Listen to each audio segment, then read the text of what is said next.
Welcome to World Ocean Radio. I'm Peter Neill, director of the World Ocean Observatory. What is the antithesis of the ocean? The desert, it would seem. I recently traveled to Egypt, purported to be the driest, least rainy country in the world. Rain averages 0.1 inch a year. Snow rarely falls in the mountains of the Sinai. The country is a sliver of water, edged in green from a delta on the Mediterranean south into the heart of Africa, the Nile, the longest river in the world, from its source in Burundi, flowing north to Alexandria, where it joins an inland sea. The edges are thin and fragile, vulnerable to flood prior to the construction of the great dam at Aswan that controls the water, even as it caused great historic monuments to be moved to higher ground. All the habitation and agriculture of the modern nation is clustered there. The monuments, some dating back to 5000 BC, and the ensuing tombs of the pharaohs indicate that not much has changed. The pyramids at Giza rise up out of the sand, uncanny geometrical sandstone forms, seemingly impervious to time. The Great Sphinx, constructed around 2000 BC, stares into the sun and wind, a man's head, no wings, with an eroded perplexion, as if wondering, why me? Why here, of all places? The cultural artifacts did not disappoint. The burial treasures are mostly removed to museums in Cairo, but the tombs are an astonishing compendium of knowledge, amassed and recorded by a caste of scribes, who carved into the walls, in complicated relief, documents all aspects of daily life, the rituals and beliefs, the science and medicine, the forms of harvest and sustenance, the great ceremonies that characterize the pharaonic periods. The realization that such a level of civilization existed so long ago is profound. The divisions of rich and poor, the challenges of living in a harsh climate, the rise and fall of autocrats sent shivers of recognition to this 21st century tourist. How is it different?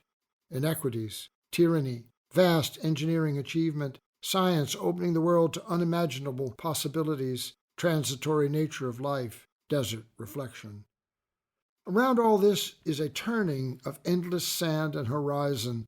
If it was blue, it would be the ocean. There are waves and crests of sand. There are patterns on the surface made by the wind, sandy spindrift lifted and blown. For infinite water, there is infinite rock and gravel and mineral grit that circulates in patterns that cannot easily be anticipated or passed over, as they are so ephemeral that they offer nothing to hold on to, no marks by which to guide one's way. Lost in the desert, lost at sea, lost. It's impossible not to connect these views with climate. That desertification is one terrible consequence of increasing drought, declining river volumes, and the loss of once fertile ground. What would happen to Egypt if the present trends of heat and storm and climate consequence remained unchecked and carried on with a relentless transformation to dry, dead ground in which nothing can grow?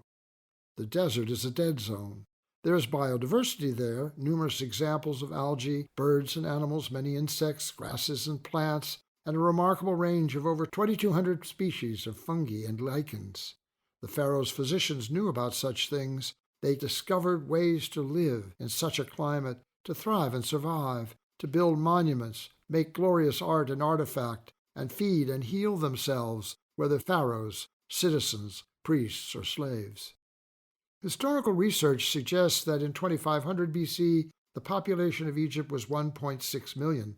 Today, census figures indicate over 100 million, still clustered along the Nile, in a land that is 96% desert and rapidly losing habitable land to global warming, urbanization, lost wetlands, saltwater intrusion, and more desert evermore.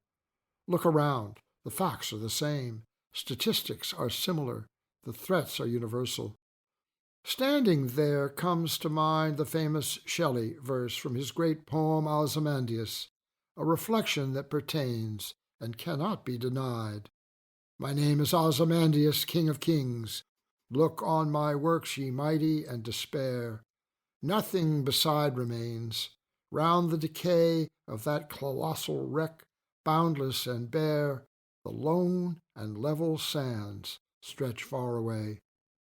We will discuss these issues and more in future editions of World Ocean Radio.